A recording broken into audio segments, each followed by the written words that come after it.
A native of Boston, Father Paul Donlin did undergraduate studies in political science at Harvard University and at the University of Navarra in Spain.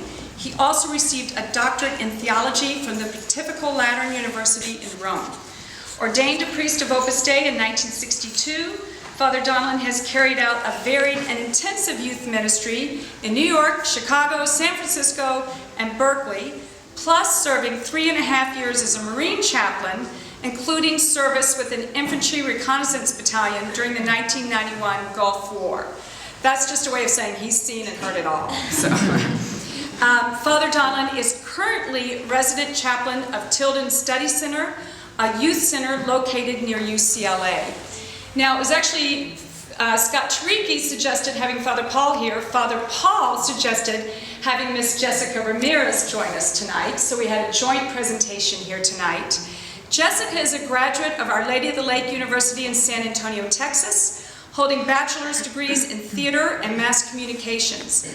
She is a Chastity speaker, former Miss San Antonio, Texas, that's pretty obvious, I think, actress, theater teacher, motivational speaker, daughter, sister, and friend. But she is most proud to be a redeemed child of God.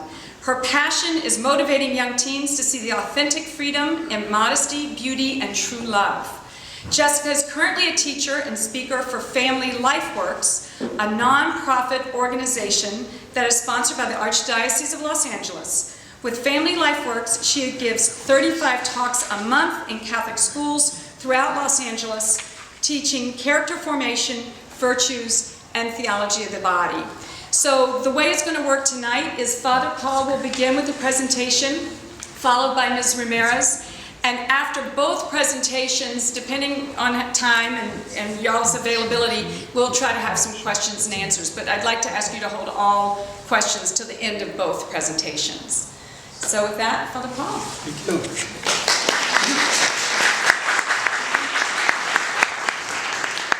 Thank you, Julia.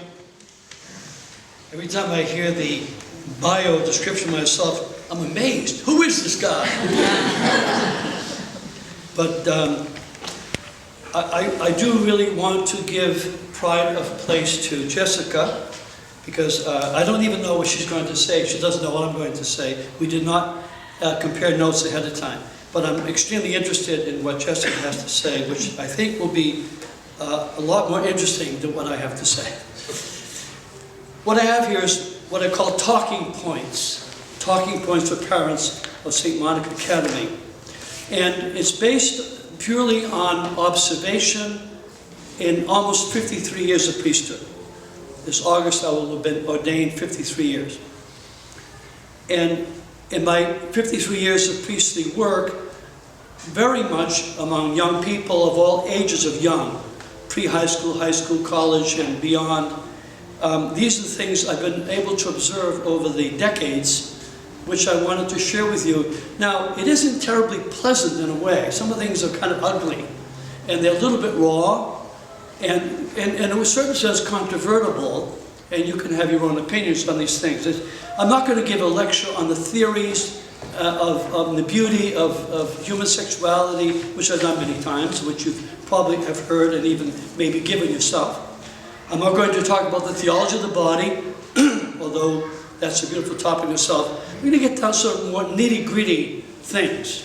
So it's talking points to stimulate thought, discussion, question, answer, and above all, further thinking on your own that may bear fruits in your own lives regarding your children within the family context, possibly within the school, and or some of your grandchildren.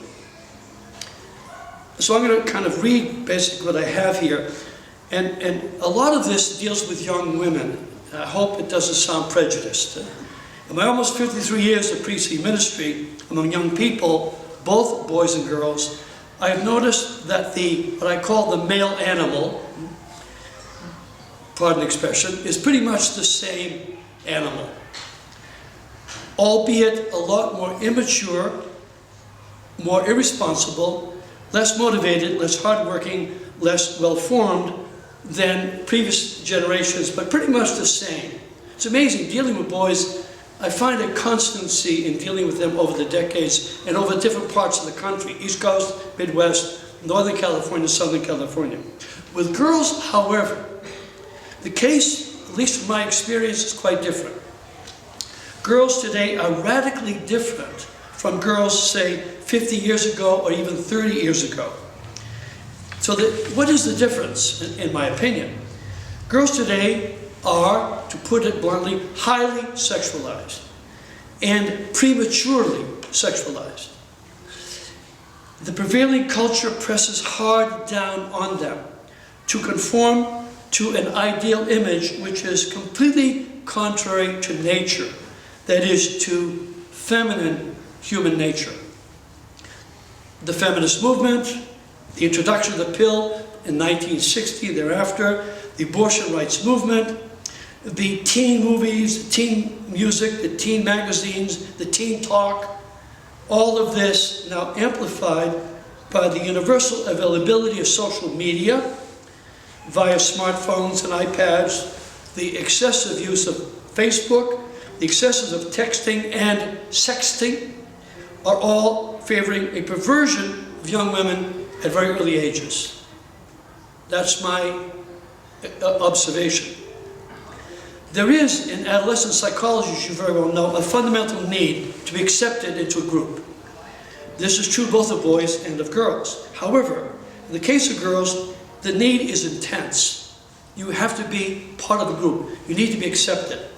Thus, the pressure to conform to an established mode of behavior, dress, language, values, etc. is intense. By the way, I'm not speaking of any particular group of girls, much less students of St. Monica Academy, of which I'm totally familiar. I have nothing to do with the school, so I do not know the tone of the school at all. I can surmise the tone is very good. I'm speaking in general across a wide spectrum of young women and young boys that I've been able to deal with over many, many years. Among the pressures of this, what I call over-sexualized female culture, is that of dating, or to use the current terminology, to be in a relationship. That's the current word that I keep coming across. Girls, both of high school and college age, seem to be frantic if they don't have a boyfriend, if they're not in a relationship. I find myself telling them over and over again, you don't need a relationship. You don't need to date. You don't need a boyfriend. What you need is to study. What you need is to work. What you need is to grow into womanhood. What you need is good girlfriends. What you need is to mingle in a group of both boys and girls together. This is, unfortunately, almost non-existent because the pairing off becomes so intense. Many places of Europe, Italy, France, Spain, I don't know about Northern Europe, but very much Southern Europe, this is the way young people grow up. They don't date. They mingle in groups. Mexico's an example of that too, I believe, where young people socialize together without pairing off until much, much, much later. And when they do so, it's much more in the family context, kind of chaperoned in a gentle, beautiful way. But for some reason or other, for decades now, in my generation, it was called going steady. That terminology is gone, but so it's the same thing, but it's devastating and not formative at all for the psychological development of either a boy or a girl. What is the deal with adolescent boys nowadays? They are into silly video games, and worse, into online pornography, or are extremely threatened by it, because it is omnipresent, as you know, or should know. This is the main difference between boys now and boys 30 to 50 years ago. Online pornography. It's a huge factor. It's devastating. It's ruining young men. It's horrible to meet and it gets younger and younger and younger. Boys were prepubescent of watching pornography. And now, girls are beginning to do the same. Something horrific in my opinion, something I never met before. Until maybe 5, 6 years ago, I never heard girls in confession saying, I looked at pornography. And now I'm hearing it. Teenage girls, college, high school age, looking at pornography. And they're beginning to become like boys and acting out the same, I won't go into specifics, that comes from looking at pornography. This is devastating, and it produces in boys also a premature sexualization, an awakening within them of a need for sexual contact with girls. I think it's totally premature. And I think in the normal course of male development, in an ideal world, I think that the normal course of male development and maturing, this need for sexual contact with young women would not arise until much, much later. The problem is that the girls, generally speaking, are not only open to this aggressiveness, they are complacent in it, or worse still, they have become the aggressors. This is true in middle schools. The girls are the predators on boys, in the public schools at least. This kind of behavior has now reached the youngest of ages, not only college, not only high school, not only middle school, but even elementary school age, as absurd as it sounds. And as you all know, the adult society, the elders of the land, the educators, the courts, the public officials, the whole ensemble of the adult world is promoting and facilitating this precocious and abnormal sexual behavior. It's like a massive insanity has ascended upon the Western world and on our nation in particular.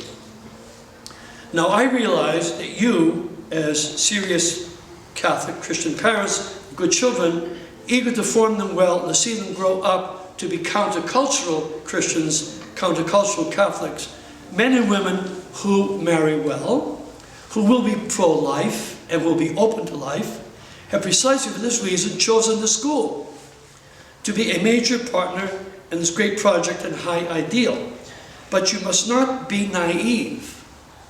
Your children are as much at risk, or almost as much at risk, as children of other less responsible parents. And believe me, there are very many irresponsible parents out there. I know that you find resistance from your sons and daughters on the issue of dating, of going out on one-to-one dates unaccompanied with the family, or perhaps staying out till late hours. I know you find resistance when you express disfavor regarding a particular piece of clothing that your daughter wishes to wear. I know you find resistance when you try to monitor their time on Facebook, on the internet, cell phone, video games, etc., etc. But you must not give in. Stand your ground, parents. Keep them short of money.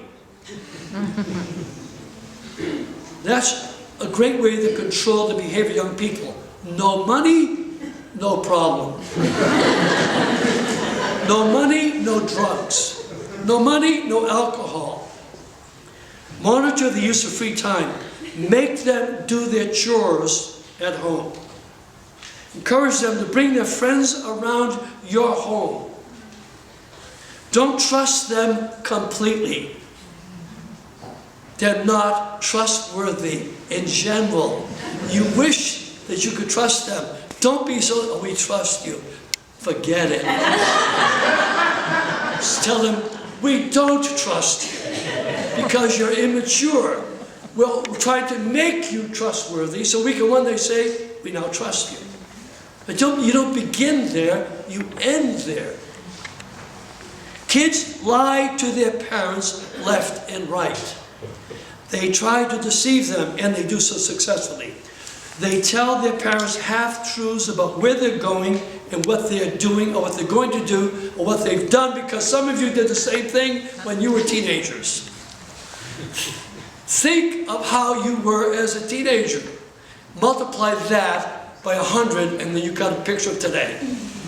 Because the opportunities to go astray today are much bigger, obviously.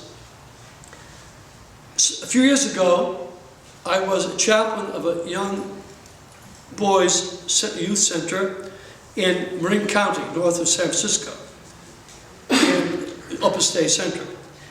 And we were dealing there with large numbers of boys in the area, half of whom came from divorced families, they weren't Catholic and so forth. But we got a phone call from a couple of moms who said, we want to use your center to have a meeting with a bunch of parents, couples in the area. We said, come on over, be our guest. So about 10 couples showed up, have a big powwow, because they had uncovered the following thing. This was now in the 1990s.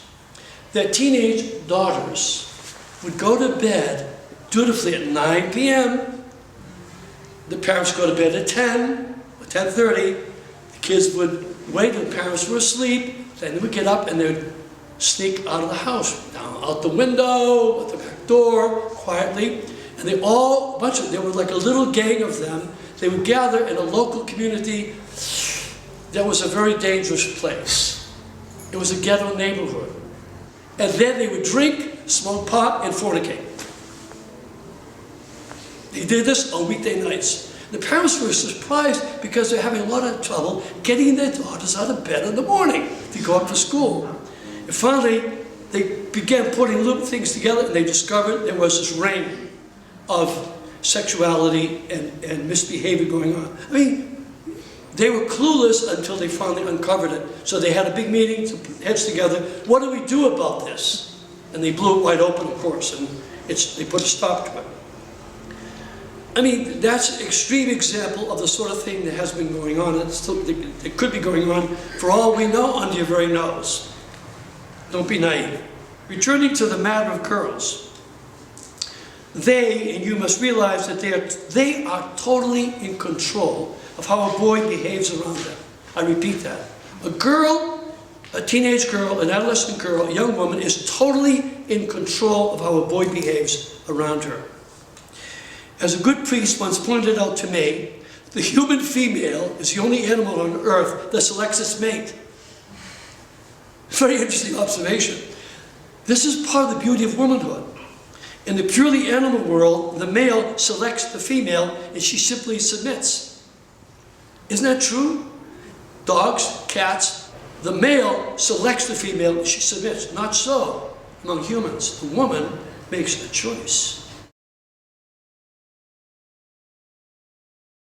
I grew up in a very small town in South Texas, and I grew up looking for love. I grew up Catholic. My mother was Catholic. My grandparents and my grandparents' grandparents went to Mass on Sunday. I was confirmed at 4th grade, confirmed, and then after that was about it. I said, thanks, done your confirmation, come to Sunday Mass, see you at the posadas and the Christmas specials, but that was pretty much it. And I grew up with television and a lot of it. I grew up with movies. I didn't even grow up with social media. That's a whole nother factor.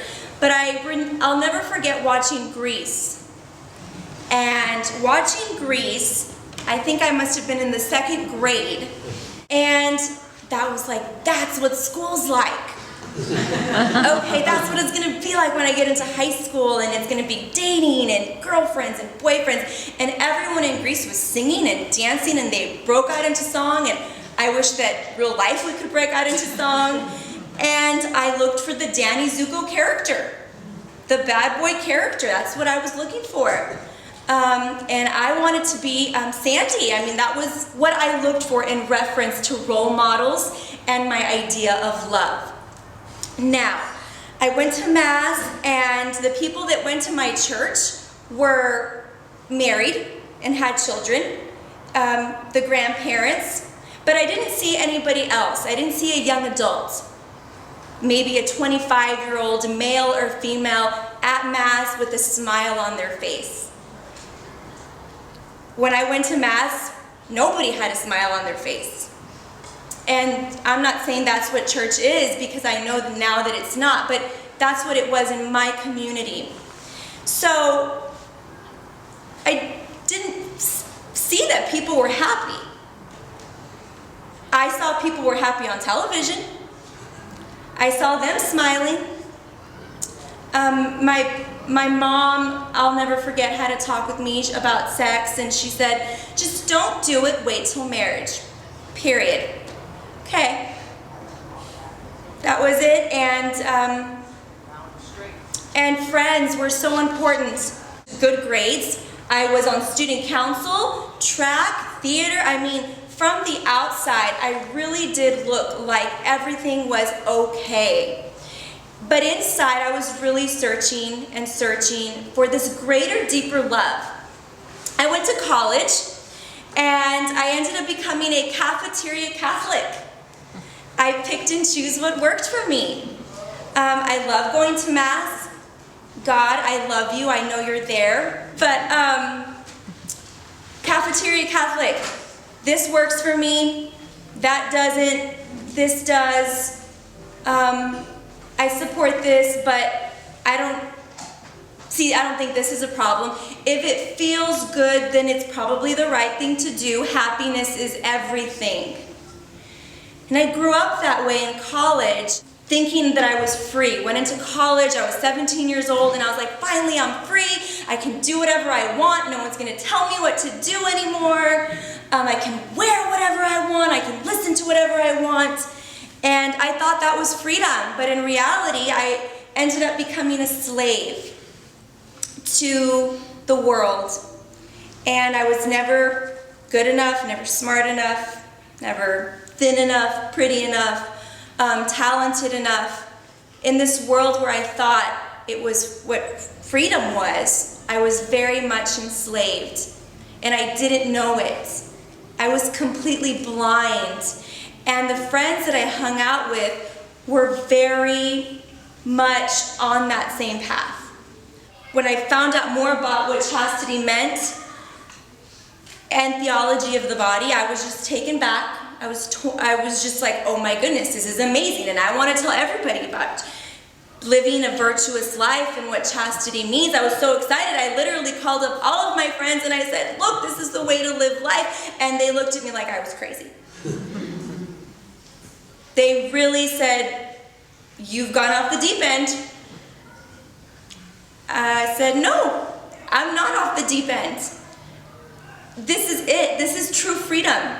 When I finally started living a virtuous life and practicing chastity, I finally felt free for the first time in my life. I can definitely say that that false freedom will only lead you to loneliness and depression and always feeling like you're not worth it. So I just wanted to end with a beautiful note that when I was coming back, and I saved it, when I was learning about theology of the body, my aunt recommended I go to this Got Love conference, and I really didn't know too much at that point about TOB, but it said Got Love, and I said, I want love. So I went, and then it said love, sex, and relationships. Ooh, fun topics.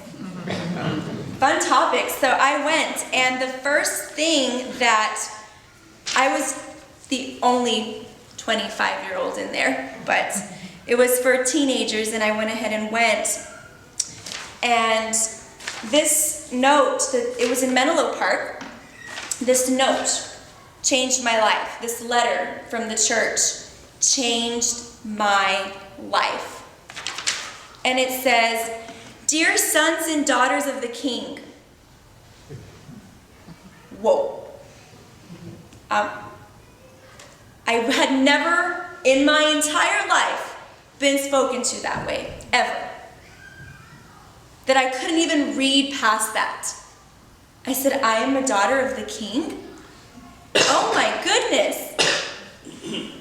My self-esteem, bam, 100 points within that first note. Welcome. We long for authentic love and wonder simultaneously what exactly is love. And sometimes we can feel unworthy of love. Yet each one of us was made to love and to be loved by a caring God who loves us so intensely that he suffered death and daily becomes bread for us. The King of the universe, love himself, is all-powerful, and yet what he craves most is a personal relationship with each of us, his very own sons and daughters. Blessed Mother Teresa reminded us, stay close to Jesus, he loves you. I don't know how long it had been that I had heard the words, Jesus loves you. And I would go to church. I would go to Mass. I went to Mass on Sundays. All of my friends were Catholic, and I don't know what happened to my group of friends. I don't know what happened, but it had been years since I had heard the words, Jesus loves you. And he wants us to love others truly, to care for their souls too. Our goal is heaven for eternity, not empty, fleeting fantasies that leave our souls wounded and in jeopardy. We are living in the most promiscuous time in the history of humanity. So love and relationships are suffering profoundly, like never before. We truly need an understanding of God's beautiful plan for love, relationships, and the true meaning of our sexuality. We hope you will grow an understanding of love through this conference, and that the joy that authentic love brings. True love is self-sacrificing. It is not selfish gratification that our word passes off as love.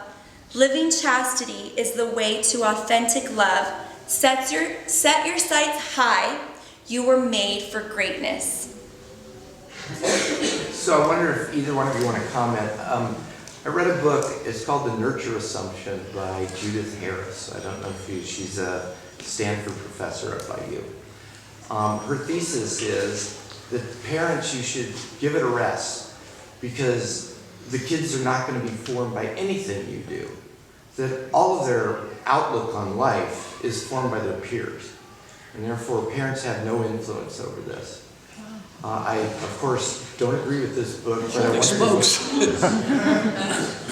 the only out that she gives us poor parents is that we can help pick their friends.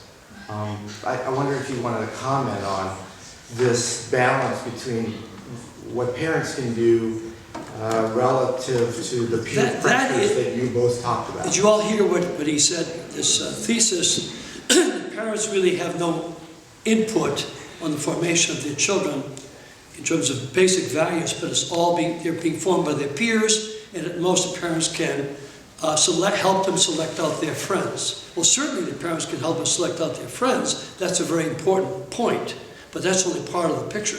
Parents, what is the fundamental teaching of the Catholic Church from time immemorial regarding the raising of children?